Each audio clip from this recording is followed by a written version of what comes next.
અંકલેશ્વર 3 રસ્તા ખાતે શાકભાજી વેચાણ કરતી શ્રમિક મહિલાઓ સાથે પાલિકા તંત્રની હેરાનગતિ સામે ઉગ્ર રોષ. સરકાર એક તરફ મહિલા સશક્તિકરણ, સ્વરોજગાર અને ગરીબ કલ્યાણની વાત કરે છે, ત્યારે બીજી તરફ મહેનત કરીને જીવન ગુજારતી મહિલાઓને હેરાન કરવામાં આવે તે દુર્ભાગ્યપૂર્ણ બાબત છે. ગરીબ મહિલાઓને રસ્તા પરથી હટાવવી સરળ છે, પરંતુ તેમના પરિવારના ભરણપોષણની જવાબદારી કોણ લેશે તે પ્રશ્નનો જવાબ પણ તંત્રએ આપવો પડશે. અંકલેશ્વર 3 રસ્તા ખાતે આવેલ શાકભાજી માર્કેટમાં વર્ષોથી શાકભાજી વેચાણ કરી પોતાના પરિવારનું ભરણપોષણ કરતી ગરીબ, શ્રમિક, વિધવા અને નિરાધાર મહિલાઓને સાથે સ્થાનિક નગરપાલિકા તંત્ર દ્વારા કરવામાં આવતી હેરાનગતિ અને અમાનવીય વર્તન સામે અંકલેશ્વરના એડવોકેટ, મહિલા અગ્રણીઓ તથા સામાજિક આગેવાનો દ્વારા ઉગ્ર વિરોધ વ્યક્ત કરવામાં આવ્યો હતો. રજૂઆત કરવામાં આવી હતી કે અંકલેશ્વર 3 રસ્તા વિસ્તાર ખાતે આવેલ હાલનું શાકભાજી માર્કેટ શહેરની વધતી વસ્તી, વિસ્તાર અને વાહન વ્યવહારની દ્રષ્ટિએ અત્યંત નાનું, અપૂરતું અને બિનઆયોજિત છે. માર્કેટ મુખ્ય માર્ગને અડીને આવેલ હોવાથી અહીં દિવસભર ભારે વાહન વ્યવહાર રહે છે, જેના કારણે ટ્રાફિકની સમસ્યાઓ સર્જાય છે. પરંતુ આ સમસ્યાનું મૂળ કારણ ગરીબ મહિલા નથી, છતાં વર્ષોથી ત્યાં મહેનત કરીને રોજીરોટી કમાતી મહિલાઓને વારંવાર નિશાન બનાવવામાં આવે છે અને સંબંધિત વિભાગોને માંગણી કરવામાં આવી હતી કે અંકલેશ્વર શાકભાજી માર્કેટની સમસ્યાનો કાયમી અને માનવતાપૂર્ણ ઉકેલ લાવવામાં આવે, માર્કેટનું યોગ્ય સ્થળે સ્થળાંતર કરવામાં આવે તથા વર્ષોથી રોજગાર સાથે સંકળાયેલી શ્રમિક મહિલાઓને ન્યાય આપી તેમની રોજીરોટીનું રક્ષણ કરવામાં આવે. આપણી સાથે તમે જોઈ શકો છો કે પાછળ ઘણી બધી બહેનો છે. આ બહેનો વિધવા છે, શ્રમજીવીઓ છે, રોજે રોજની પોતાનો ધંધો કરે છે ને પોતાના પરિવારનું ગુજરાન ચલાવે છે. આ એ બહેનો જે 3 રસ્તા શાક માર્કેટ પાસે વર્ષોથી શાકભાજીનો ધંધો કરે છે અને પોતાના પરિવારનું ગુજરાન ચલાવે છે. આજે બહેનોની રજૂઆત હતી તારીખ 8 તારીખે કે અમોને સ્થળેથી ઉઠાવવામાં આવ્યા છે. આ રીતે આ બહેનોને વારંવાર ઉઠાવવાની કામગીરી અગાઉ પણ થઈ છે. 2019માં પણ અમે માન્ય નાયબ કલેક્ટર સાહેબને અરજી આપી હતી. 2021-22માં પણ તે લોકોને આ રીતે હેરાનગતિ કરવામાં આવી હતી, ત્યારે પણ અરજીઓ થઈ છે અને 2025માં પણ તેઓને ઉઠાવવાની હેરાનગતિ થઈ અને ત્યારે પણ આ અરજીઓ થઈ છે. તંત્રનું કહેવું એવું છે કે ભાઈ ત્યાં ટ્રાફિકની સમસ્યા થાય છે. ખરેખર માર્કેટ જ એવી જગ્યા પર છે જે મેઇન સિટીની વચ્ચે છે. અંકલેશ્વર જીઆઈડીસીને જોડતા માર્ગ પર છે. માર્કેટની જગ્યા એટલી નાની છે કે જેના કારણે ટ્રાફિકની સમસ્યા થાય એ સ્વાભાવિક છે, પણ આ બહેનો ટ્રાફિકની સમસ્યાનું યોગ્ય નિરાકરણ તંત્રએ કરવું જોઈએ, ન કે આ બહેનોની રોજીરોટી છીનવી જોઈએ.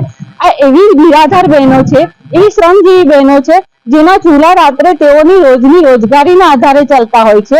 એ માત્ર એ બહેનોના એના એક માત્ર વ્યક્તિથી એના ઘરનું, પરિવારનું, તમામ એના બાળકોનું શિક્ષણ, તેમનું બાળકોનું ભવિષ્ય જોડાયેલું છે. તો તેવી પરિસ્થિતિમાં આ બહેનો પાસે જ્યારે તંત્ર કહેવામાં એવું આવે છે કે આ બહેનો પાસે નગરપાલિકા દ્વારા રોજે રોજના ટેક્સ પણ ઉઘરાવવામાં આવે છે. આજે વર્ષોથી આ બહેન ટેક્સ ભરતા આવે છે. આવા ટેક્સ ઉઘરાવ્યા છતાં પણ આ બહેનોને હેરાનગતિ કરવામાં આવે અને એવી રજૂઆત થઈ. બહેનોની ગઈકાલના વિડીયો હતા. ગઈકાલના વિડીયોથી એવું બતાવ્યું કે તંત્ર, નગરપાલિકાના કેટલાક કર્મચારીઓ દ્વારા બહેનોની શાકભાજીના ટોપલા ઉઠાવીને ફેંકી દેવામાં આવ્યા. બહેનોની ઘણી બધી બહેનોને ગમે તેવા વિભત્સ શબ્દોથી બોલવામાં આવ્યું. તો આ કઈ રીતનું તંત્ર છે કે ખરેખર જ્યારે આપણી સરકાર મહિલા સશક્તિકરણની વાત કરે છે, ગરીબ કલ્યાણની વાત કરે છે, જનહિતની વાત કરે છે, રોજગારની વાત કરે છે, ત્યારે ખરેખર સ્વરોજગાર કરીને પોતાનું જીવન ગુજરાન કરતી આ બહેનોને જ્યારે આ સ્થાનિક કક્ષાએ જે હેરાનગતિ થાય છે તે બાબતની યોગ્ય વહીવટી તંત્રએ ધ્યાન દોરવું જોઈએ અને તે બાબતે યોગ્ય પગલાં લેવા જોઈએ.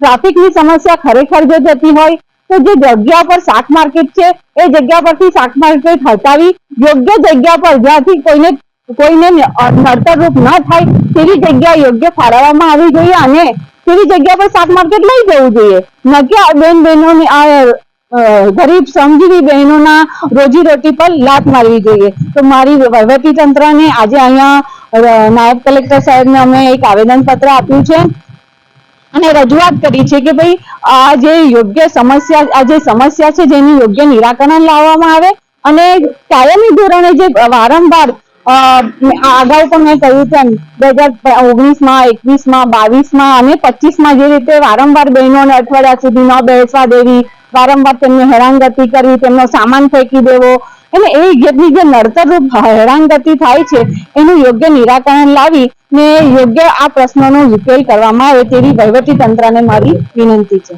મારું નામ મંજુબેન છે. હું 3 રસ્તા માર્કેટમાં 12-13 વર્ષથી શાકભાજીનું ફ્રૂટનું વેચાણ કરું છું. અમને 8 તારીખથી 3 રસ્તા માર્કેટે ઉઠાડી દેવામાં આવેલા છે. એવું કીધું કે તમે અહીંયા બેસવાનું નહીં, તો અમને 3 દિવસથી હેરાનગતિ થાય છે. અમે ઘણી બધી બહેનો છે જે આની પર આપણે જીવન અઢળશે, એટલે અમે એવું કહેવા માંગીએ કે હવે અમારું આનો શું કરવું, કઈ નિકાલ નથી, એ લોકો બેસવા દેતા નથી. એટલે હવે કેવું છે કે આટલા બહેનો અમારા 3 દાડાથી અમે બેસેલા પણ છે, પણ હવે એને કરીએ શું એ કોઈ અમને કહેતા નથી. એ લોકો કે અહીંયા ઉઠી જાઓ ને એ લોકો નગરપાલિકાના માણસો આવીને છત્રી એવું બધું અમારું નાખી દે છે, બેસવા દેતા નથી. અમને 3 દિવસ થઈ ગયેલા છે, એટલે અમે આ એપ્લિકેશન રજૂઆત કરવા આવેલા છે. અમારો આ લોકો નમ્ર વિનંતી છે કે અમને કઈ બેસવા દે કે કઈ જગ્યા કરી આપો, કે પછી આ માર્કેટ આખી જાય નાની રસ્તામાં લોકો ટ્રાફિક સમસ્યા જે લોકોને કહીને અમને ઉઠાડે છે. કઈ ટ્રાફિકની સમસ્યા તો સાહેબ દરેક જગ્યા પર છે, માર્કેટના લીધે છે. લોકો બહારથી પાર્કિંગ કરવા આવે છે, તેના માટે પણ ટ્રાફિક થઈ જાય છે. અમુકને અમે કહીએ છીએ કે અહીંયા તમે પાર્કિંગ ન કરો, પણ કોઈ અમારી વાત સાંભળવા રાજી નથી. હવે અમે દુકાન જોઈએ કે પછી કોઈને પાર્કિંગ કરવા એવું જોઈએ, તો અમારે એવું વિનંતી છે કે અમને કઈ જગ્યા કરો કે પછી આખી માર્કેટ ઉઠાડો કે અમને બધાને સહકાર મળે. અમે 99% આમાં લેડીઝ લોકો જે છે તે એ લોકોને મતલબ હસબન્ડ નથી, એ બધા જ રંડાયેલી વિડીયો છે, એમના હસબન્ડ એવા નથી. તો અમારું પણ એ જ તકલીફ છે. હું આ કેવું છું એટલું વિનંતી છે મારે સાહેબને, નગરપાલિકાને હોય પછી આપણા જે આ તાલુકા પંચાયતમાં, તો હું એવું કહેવા માંગુ, એમને વિનંતી છે અમારે તો કઈ અમારું કરો, અમારે આ વિનંતી સ્વીકાર કરો. અમે આ બધા બહેનો કઈ જઈશ, જે લોકો અંદરમાં છે એ લોકોને કહે છે અમે અંદર કેવી રીતે સાહેબ, અમારી જગ્યા નથી, તો અમે અંદર જઈને કેવી રીતે બેસવાના છે? અમારા અંદર જગા માટે કોઈ છે જ નથી. અમે આટલા ઘણા વર્ષથી અમે અહીંયા વેચીએ છીએ, અમારા મા બાપો અહીંયા વેચ્યા, હવે અમારે કઈ જવાનું?